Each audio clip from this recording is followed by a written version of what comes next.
Make sense? And so a task and a purpose. And that's what I gave him, a task and a purpose. So he knew I needed to set him. So I hit the ground and I said, 111 engineers and chemical platoon, grab my PSD, set up that, make sure you reinforce the outer cordon with the PSD. LT, you grab the breach team and follow me. As soon as I hit the ground, everybody knew who was in charge.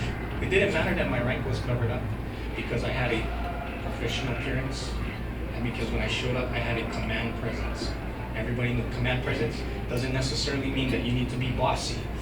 Some people think a command presence is bossy. Someone comes and they're loud and they yell, that's a command presence. I thought that at one time until I met one of my mentors, Colonel Keith Thomas Sherrill. And I noticed, you know what? He's small of stature. He's not loud. He's not boisterous. But when he walks into the room, everybody knows it. He has that command presence. Everybody has a different type of command presence. But what I did notice was out of these lists of things that I'm giving you, when someone doesn't have a command presence, they usually lack one of these things.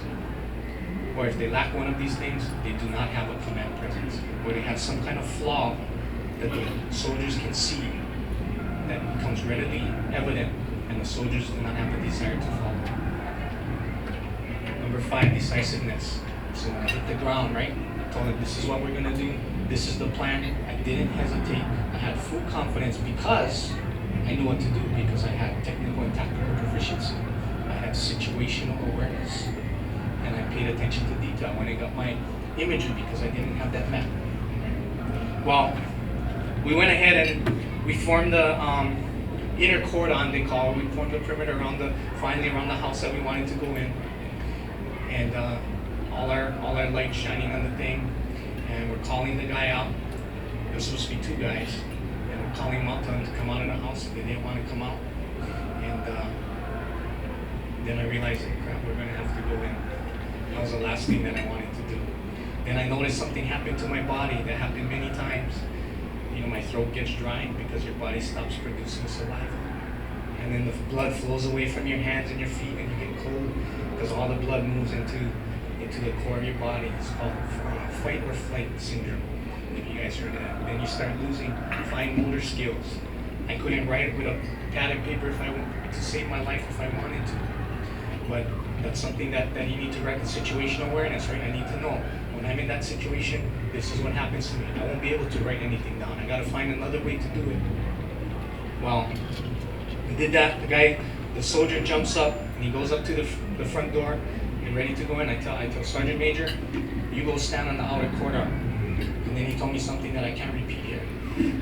So I said, okay, Sergeant Major, you stand wherever you want. So I went up to the front door, and the first squad going in was 9 boys from Hawaii. And they were the infantry unit. So I went up there and I stood next to this probably 20-year-old kid, and he looked like he was scared and he was about to kick the door in. And I went up and said, let me check the door. So I went up there, I checked the door, made sure there's no booby traps. I said, okay, kick the door in. He runs up, boom, and he falls on his butt. I'm thinking, what the heck is going on? Then he gets up, and then just before he said that, you know, one of the things he said, he goes, sir, you're gonna stand right there, because I was standing right next to him. And he couldn't believe it, and he said, yeah, I'm gonna stand right here, because if this thing goes up, we're all gonna go up together. So I stood right next to him. He jumped up again, kicked the door again, nothing happened. I went up, it was a metal door. All right, we gotta go into the side door then. I said, do we have a breach kit? Nobody had a breach kit. Attention to detail, right? I wanted to blow the door, nobody had the breach kit. So what are we gonna do? We gotta go to the side door. So we go to the side door, and kick it in, leading from the front, right? Now I wasn't an idiot. I'm not gonna be the first guy in with the weapon. You know, how would I answer to the colonel telling him, yeah, I got shot because I was the point man going in the door. You would think, what the heck are you doing? That's not what leading from the front is. Leading from the front means you have a forward presence, right? I'm there controlling what's happening. I'm in the action.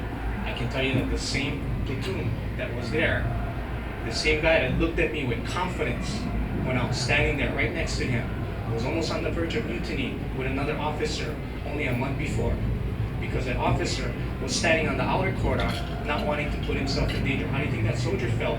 The guy is executing his plan from 300 meters away, getting on the radio, telling the guy what to do. What kind of confidence is that going to instill in that person? He was right. I said, I'm going to go right there, and I'm going to be right with him. Boom, we went in, and we went up to the next. There was a small room, and then there was another door. So the guy kicks that door, and then when he opens a little bit, we go, what the heck is that? He kicks the door again. There was an entertainment unit butt up against the door. TV, stereo, everything came crashing down. Boom, we went in there, and the guy was in the stairwell, and we were talking to him and trying to get him to come down, and he actually finally came down, and he just gave up. And he was the only one there. The other guy wasn't there. And he had a loaded rifle, but we were able to talk him down, and he put the weapon down, and we were able to gather some good intelligence from that, and more importantly, some really good lessons learned. I thought that was one of the better operations that we did, because we never even fired a shot. We just went in there, did our job, and got the guy we wanted, and we went home. So, how does this apply to your business? I just told you how it applies to your business. If there's anything that I'm good at, a lot of people tell me, hey Gavin, you just like you're in the military all the time. Well, you know what, if there's anything I'm good at, I take the lessons that I learned, all of the millions of dollars worth of training that has been invested in me, and I take it and I translate it into the civilian world, and I use it. The saddest thing is when you see guys with 20 years of service, control alt delete, leave the military, forget everything they learned, and they start again from the bottom. That doesn't make any sense to me. So professional appearance, it's like Joni always says, translates over perfectly.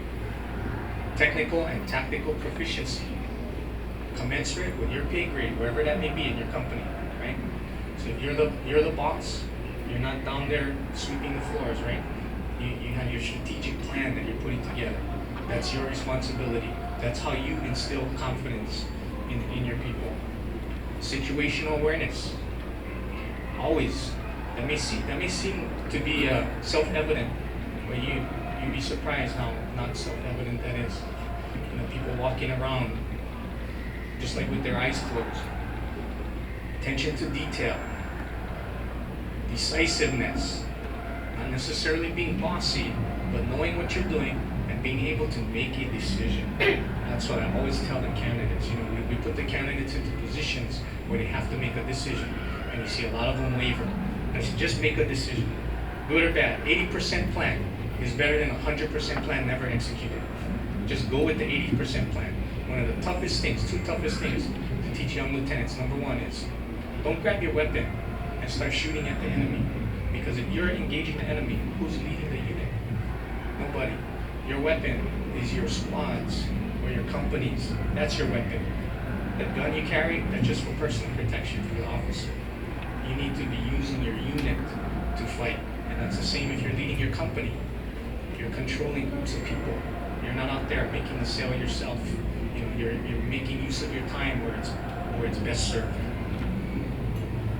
Decisiveness. Going out there and just say, hey, this is what we're going to do, and if it's the wrong decision, I'm going to live with the consequences. And then leading from the front. This is how you show your soldiers that you care about them.